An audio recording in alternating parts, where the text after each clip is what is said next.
Bu şekilde biberlerimi buluyorum. Böyle.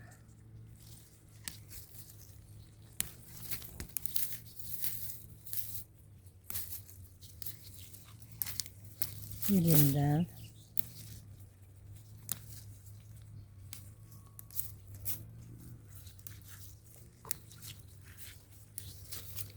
Şu ikili veya üçlü çatala kadar. Böyle daha iyi olduğunu söylüyorlar. Bir deneyeyim bu sene bakalım. Bakalım nasıl olacak.